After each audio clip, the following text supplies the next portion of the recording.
समस्त सम्मानित किसान साथियों, उत्तम बिजनेस आइडियाज के माध्यम से हमारे गौ पालन जो एक डेयरी डेयरी पालन जिसे कहते हैं, डेयरी फार्मिंग करके काफी अच्छा मुनाफा प्राप्त करते हैं और कई सारे प्रोडक्ट तैयार करते हैं हमारे किसान भाई। इसके पहले क्या थे और उसके पहले क्या चीज, कैसे विचार आया कि हम डेयरी फार्मिंग करें और कौन कौन सा चारा उपयोग करते हैं, संपूर्ण जानकारी हमारे किसान भाई देंगे।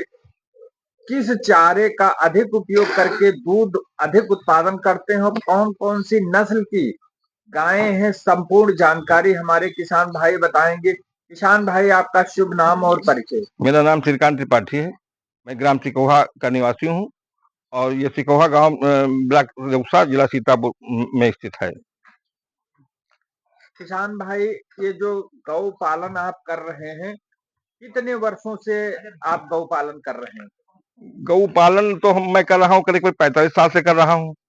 गौपालन कर रहा हूँ, लेकिन मतलब ये जो है बिजनेस पॉइंट जो है लगभग 20 साल से कर रहा हूँ। और बिजनेस पॉइंट में केवल मैं फायदा केवल मुद्रा का ही नहीं, रुपए का ही नहीं रखता हूँ।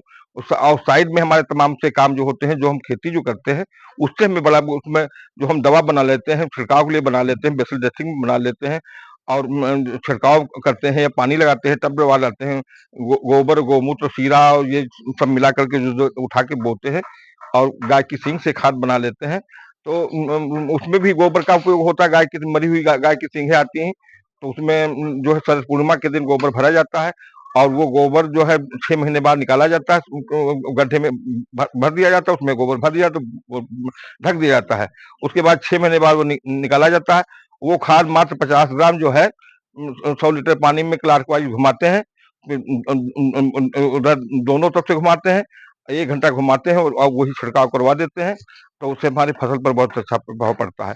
और जो गोमूत्र गोबर सीरा से दवाई, उसमें केंचुए बहुत आकर्षित होते हैं। अच्छा, हम तो इसमें होता ये है, हम जैसे हम हल्दी बोते हैं या जो कुछ बोते हैं, उसमें सनई ढेंचा बो दिया और गोबर की खाद, ये जो इससे बना पुआल का गोइठा जो बना हुआ, ये डलवा देते हैं, तो नमी पड़ी रहती है और उनको खाने का रॉ मटेरियल मिल जाता है। केंचुए घूमते रहते, केंचुए हमारी धरती पोल कर देते हैं, तो हमारी कंद वाली फसलें बहुत अच्छी पैदावार होती हैं। हमने 60 कुंटल बीघे तक हल्दी ली है गाय के गोबर गोमूत्र से उपजा करके, और जमीकंद भी 50 कुंटल बीघा, जो हमारा 6,000 रुपए कुंटल में जा रहा है, विदेशों तक हमारा जा रहा है। तो हमारे इससे हमको, और दूध हमारे बच्चों को सबको खाने को मिल रहा है, दूध दही घी से भी हो जाता है, हवन भी करते हैं। तो इससे हमको बहुत बड़ा, हम 71 साल का हूँ और मैं 6 गायें और 4 जून के बछड़े हैं, 10 का मैं काम कर रहा हूँ अपने दम पर। और कंडी बना लेता हूँ, तो कंडी वो हमारी बिक जाती है, लखनऊ में बिक जाती है 2 रुपए 3 रुपए के लिए कंडी रखी हुई है। हवन के लिए लोग ले लेते हैं, ऑर्डर हमको मिलते हैं, उस हिसाब से हम बनवाते हैं। ये कंडी, ये कंडी है, ये 2 रुपए 3 रुपए के हिसाब से जैसे ग्राहक मिल जाते हैं वैसे बिक जाती हैं। तो हमारी कंडियां भी निकल जाती हैं, महीने में करीब 2-3 हजार कंडियां निकल जाती हैं। तो मान लीजिए 5-6 हजार रुपए इससे मिल जाता है। गोमूत्र अर्क बना लेता हूँ और जो है इतना ही अब कर पाता हूँ। अब जब बनाने को तो बहुत कुछ हो सकता है, साबुन भी बन सकते हैं, वो गोलाइन बन सकता है। जो युवा किसान है वो सब घर भर मिलकर के काम करे तो बहुत कुछ साइड में इफेक्ट हो, लाभ मिल सकता है। हम जितना कर पाते हैं उतना हम बताते हैं। अच्छा, ये गाय हम मात्र 13,500 की केवल लाए थे। ये गिर की रास की है और उसके बाद में ये मतलब उसके यहाँ मर जाती, जिसके यहाँ थी बहुत, इसको पतले पाखाने आते थे। उसके बाद में हमने जो है दवा दी, होम्योपैथ दवा दी। होम्योपैथ हम 40 साल से करते हैं, तो नहीं कुछ काम को एलोपैथ भी दवाई दी। उसके बाद में जब खड़िया हम चने के चोकर और गेहूं के चोकर में हम लाके, जैसे 50 किलो की बोरी चना की चोकर हुई और 50 किलो गेहूं की हुई, उसमें 20 किलो खड़िया की बोरी डलवा दिया।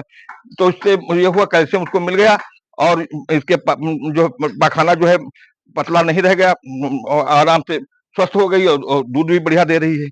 ये इसके बाद में 1 लाख रुपए इसके लग गए, नहीं बेचा था। ये गाय मैं साहिवाल की क्रॉस, ये 18,000 की लाए थे और 6 महीने दूध खा ले, बाद में एक बच्ची अब गाभिन हो गई और तो 70,000 रुपए मिले थे। तो हमने कहा कि हम 3 गाय 70,000 में नहीं देंगे। तो अब हम जो है ये 2 गाय बेचना चाहते हैं। कोई अगर लेना चाहेगा तो हम बेच लेंगे, क्योंकि हमारे पास इनका वंश बहुत बढ़ गया है। और कोई सहयोग देने वाला है नहीं, इतना कर पाता हूँ।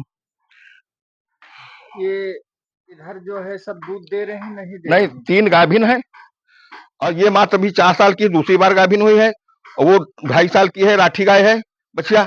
ये गाभिन हो गई 2 महीने की। ये जो है 6 महीने की गाभिन है और ये 3 गायें लग रही हैं। ये तीनों जो अभी एक पास थरपारका का बछड़ा है, एक पास ग्रीनलैंड की बछिया है और एक देसी गाय अपने उत्तर प्रदेश की गाय है, वो देसी बछिया है। अच्छा, ये साफ सफाई का क्या उद्देश्य है? नहीं, जाड़े में तो ऐसा है, वैज्ञानिक भी बताते हैं कि जो पुआल डाला जाता है उसी पे बैठे और गोबर गोमूत्र जो उसमें पड़ा रहता है गर्म बना रहता है और ये जो है यही फरवरी मार्च तक जो है उठाने की कोई जरूरत नहीं होती है। जब उधर ज्यादा गर्मी पड़ने लगती, मच्छर लगने लगते, तब हटाया जाता है और ये बढ़िया काम करता है, खेती में हमारे बहुत बढ़िया काम करता है। अब कंद वाली फसलें ही हम ज्यादा लेते हैं और जो है इसी के सहारे गेहूं बो लेता हूँ, धान बो लेता हूँ, अपने खाने के लिए जो है जैविक गेहूं तैयार, सोना मोटी गेहूं तैयार कर लेता हूँ और खाने भर की मकाई बो लेता हूँ। वो खाने भर का ही बोता हूँ। अगर कोई बीज में लेता है तो बीज में हमारा 150 रुपया किलो चला जाता है, सोना मोटी गेहूं चला जाता है। तो मान लिया हमने इन्हीं के सहारे, जैविक के सहारे हमने 2 कुंटल अगर बीज हमने बेच लिया तो हमारा 12,000 उससे मिल जाता है। 2 कुंटल बिक गया तो 12,000 नहीं, वो तो 40 किलो अभी 6,000 लेगा था और बाद में फिर ले गया था और 2 कुंटल हमारा अगर बिक गया तो मान लीजिए 30,000 रुपये हमको उससे मिल गया और वैसे गेहूं हमारा वो 5,000 का होता। किसान तो भाई, आप अपना मोबाइल नंबर बता दीजिए जिससे कि अन्य भी किसान आपसे अच्छी से अच्छी जानकारी प्राप्त कर सकें। 99 36 65 08 00।